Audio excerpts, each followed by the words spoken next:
आधी तिची निर्घृणपणे हत्या केली, त्यानंतर मृतदेहासोबत त्याच खोलीत 2 दिवस गाढ झोपला। बरं, एवढ्यावरच भागलं नाही म्हणून तिच्या मृतदेहाशेजारी बसून पोटभर जेवणही केलं। असं 2 दिवस नित्य नियमानं सुरू होतं। शेवटी त्या मृतदेहाचा वास यायला सुरुवात झाली म्हणून बॉडी खोलीच्या बाहेर घेऊन आला। मित्रालाही तो मृतदेह दाखवला। ही गोष्ट आहे बीडच्या मस्याजोगचे सरपंच संतोष देशमुख यांच्या हत्या प्रकरणाशी कथित संबंध असलेल्या कळंबमधील महिलेच्या हत्येची। 4 दिवसांपूर्वी या महिलेचा मृतदेह सडलेल्या अवस्थेत सापडलेला होता। सध्या या प्रकरणातील 2 मारेकऱ्यांना बीड पोलिसांनी ताब्यात घेतले। रामेश्वर उर्फ राणा माधव भोसले आणि उस्मान गुलाब सय्यद अशी या 2 आरोपींची नावं आहेत। पोलिसांनी अटक केल्यानंतर या आरोपीने हत्येची कबुली दिलेली आहे, ज्यातून धक्कादायक माहिती समोर आली आहे। नेमकं काय म्हटलंय आरोपींनी त्यांच्या जबाबात सांगते। नमस्कार, मी मयुरी कराडे आणि तुम्हाला तर माहिती आहे आपला विषयच भारी आहे। मंडळी, मस्याजोग गावचे सरपंच संतोष देशमुख यांची निर्घृण हत्या झाल्याचं कोणालाही कळू नये यासाठी एक घाणेरडा कट रचण्यात आल्याचा आरोप मध्यंतरी झालेला होता। संतोष देशमुख यांचे एका महिलेशी अनैतिक संबंध होते आणि त्यामधूनच त्यांची हत्या झाली आहे असा बनाव रचण्याचा कट आरोपींनी आखल्याचं मस्याजोगच्या गावकऱ्यांनी म्हटलेलं होतं। या प्रकरणातील ज्या महिलेशी संतोष देशमुख यांच्याशी अनैतिक संबंध दाखवण्याचा कट होता त्या महिलेचा आता संशयास्पद मृत्यू झाल्याची घटना सोमवारी घडली।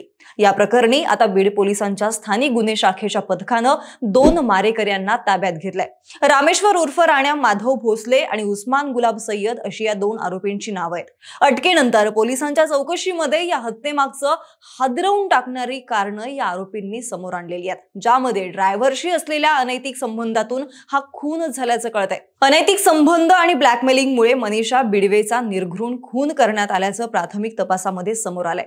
सूत्रांनी दिलेल्या माहितीनुसार मनीषा कारभारी बिडवे ही महिला कळंब शहरातील द्वारका नगरी वसाहतीमध्ये एकटी राहत होती।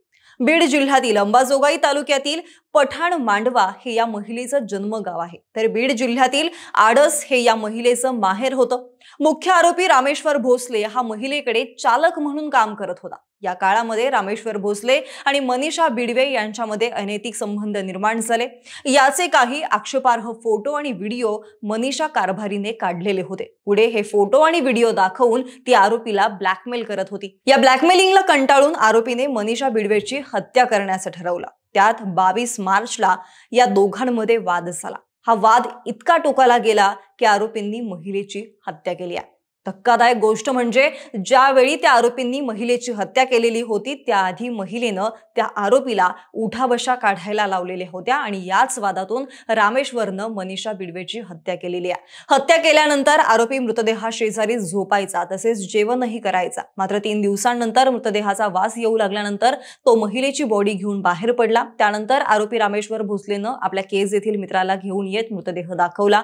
त्यानंतर दोघांनी तिथले पुरावे मिटवण्याचा प्रयत्न केला, मात्र त्यांचा तो प्लॅन फसला आणि आरोपी पोलिसांच्या तावडीत सापडले। सध्या पोलीस या प्रकरणातील अधिकचा तपास करतायत।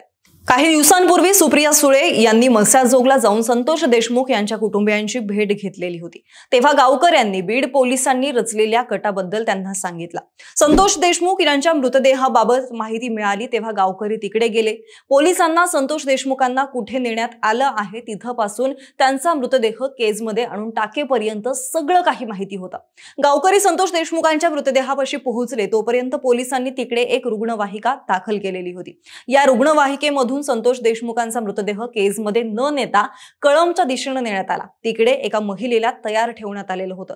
या महिलेशी संतोष देशमुख यांचे अनैतिक संबंध होते। त्यांच्यातील वादातून संतोष देशमुखांची हत्या झालेली आहे असं बीड पोलिसांना दाखवायचं होतं। मात्र मस्याजोग गावातील तरुण रुग्णवाहिकेचा पाठलाग करत असल्यानं हा प्लॅन फसला असं गावकऱ्यांनी सुप्रिया सुळेंना सांगितलेलं होतं। मंडळी, या महिलेच्या मृत्यूवरूनच सामाजिक कार्यकर्त्या अंजली दमानिया यांनी अनेक प्रश्नचिन्ह उपस्थित केले। यात संतोष देशमुख यांना चुकीच्या गुन्ह्यामध्ये अडकवण्यासाठी ज्या बाईला आरोपींनी तयार केलेलं होतं त्या महिलेची हत्या झाल्याचा दावा सामाजिक कार्यकर्त्या अंजली दमानिया यांनी केलाय। मनीषा उघाडे असं त्या महिलेचं नाव असून संतोष देशमुखांनी अनैतिक अत्याचार केल्याचा आरोप करण्यासाठी या महिलेला कराड गँग कडून तयार ठेवण्यात आलेलं होतं। या महिलेचा बीड जिल्ह्यात कळंबमध्ये 5 दिवसांपूर्वीच मृत्यू झालेला असून पोलिसांनी जागेवरच पोस्टमार्टम आणि अंत्यविधी उरकल्याचा आरोप दमानिया यांनी केलाय। माध्यमातून मिळालेल्या माहितीनुसार संबंधित महिला ही वाल्मिक कराडसाठी काम करायची। अनेकांवरती अनैतिक अत्याचार केल्याचा दावा करण्यासाठी कराड गँग कडून या महिलेचा वापर करण्यात येत होता। संतोष देशमुख यांची हत्या केल्यानंतर सुद्धा त्यांच्यावरही असाच खोटा आरोप करण्यासाठी या महिलेला तयार करण्यात आलेलं होतं। देशमुखांचा मृतदेह घरी घेऊन जाणारी अँब्युलन्स कळंबच्या दिशेने नेण्यात येत होती, पण देशमुखांच्या मित्रांच्या गाड्या त्या अँब्युलन्स सोबत असल्यानं पोलिसांचा हा डाव उलटला असल्याचं समोर आलेलं होतं।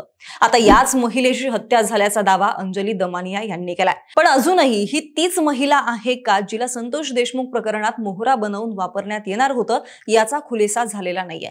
आता या प्रकरणी तुमचं नेमकं काय म्हणणं आहे ते आम्हाला कमेंट करून नक्की सांगा। जर हा व्हिडिओ आवडला असेल तर व्हिडिओला लाईक करा, शेअर करा, सोबतच आपल्या विषयच भारी या YouTube चॅनलला सबस्क्राइब करायला विसरू नका। आणि हो, जर हा व्हिडिओ तुम्ही फेसबुकवर पाहत असाल तर तिथे सुद्धा आपले विषयच भारी FB या फेसबुक पेजला फॉलो करायला विसरू नका। धन्यवाद।